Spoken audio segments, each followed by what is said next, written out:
গ্রিনল্যান্ডে এবার যুদ্ধবিমান মোতায়েন করতে যাচ্ছে যুক্তরাষ্ট্র।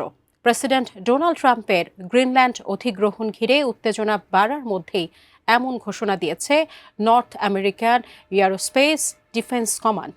এমন পরিস্থিতিতে গ্রিনল্যান্ড ইস্যুতে নিজের অবস্থান জানিয়েছে বিশ্বের অন্যতম পরাশক্তি রাশিয়া। বিস্তারিত জানাচ্ছেন শেখ ফরিদ।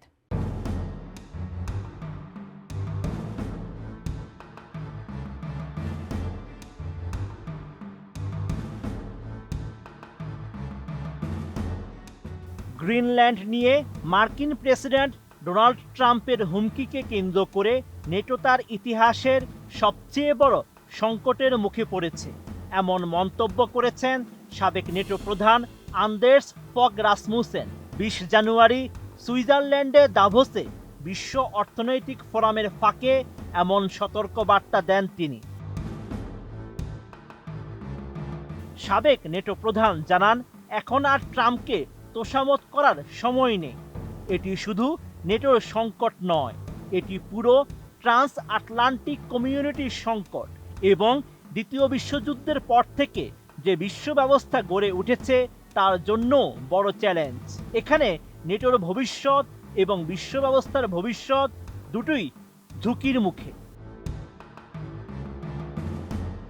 এদিকে গ্রিনল্যান্ড দখলের বিষয়ে দুইটি যুক্তি দেখিয়েছেন ট্রাম্প। তার মতে চীন ও রাশিয়ার প্রভাব এই দ্বীপে বাড়ছে এবং এতে যুক্তরাষ্ট্রের নিরাপত্তা ঝুঁকিতে পড়ছে।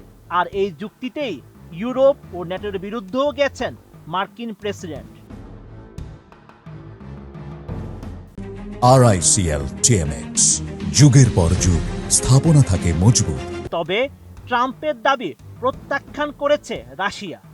দেশটির পররাষ্ট্রমন্ত্রী সের্গেই ল্যাভরভ জানিয়েছেন, গ্রিনল্যান্ড দখলের কোনো পরিকল্পনা নেই রাশিয়ার। ওয়াশিংটনও ভালোভাবে জানে মস্কো বা বেইজিংয়ের এমন ইচ্ছা নেই। সেই সঙ্গে তিনি গ্রিনল্যান্ড বা আইসল্যান্ডের সঙ্গে সম্ভাব্য পারস্পরিক সহযোগিতা চুক্তি সম্পর্কেও সন্দেহ উড়িয়ে দিয়েছেন।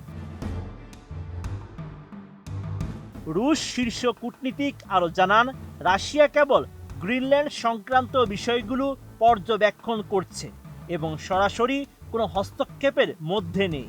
তিনি মস্কোকে ওই অঞ্চলের জন্য হুমকি হিসেবে দেখানোর প্রচেষ্টা সম্পূর্ণ ভিত্তিহীন বলে উল্লেখ করেন। এর আগে ট্রাম্প খনিজ সম্পদে সমৃদ্ধ গ্রিনল্যান্ড অধিগ্রহণের চেষ্টা করেছিলেন, যা ডেনমার্কের নিয়ন্ত্রণাধীন স্বায়ত্তশাসিত অঞ্চল। তিনি যুক্তি দেখিয়েছেন এটি জাতীয় নিরাপত্তার জন্য প্রয়োজন এবং চীন ও রাশিয়ার মতো প্রতিদ্বন্দ্বীদের রুখতে সহায়ক হবে।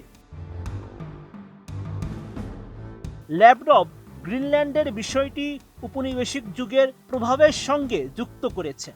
এই অঞ্চল ঐতিহাসিকভাবে শতাব্দীর পর শতাব্দী নরওয়ে এবং পরে ডেনমার্কের নিয়ন্ত্রণে ছিল। 20 শতাব্দীর মাঝামাঝি সময়ে এর অবস্থা পরিবর্তিত হওয়ার পরেও গ্রিনল্যান্ডের অতীত, ঔপনিবেশিক ইতিহাস এবং ইউরোপীয় কাঠামোর সঙ্গে সংযুক্ত সম্পর্ক আজকের আলোচনাকে প্রভাবিত করছে। Sheikh Farid, ATN news.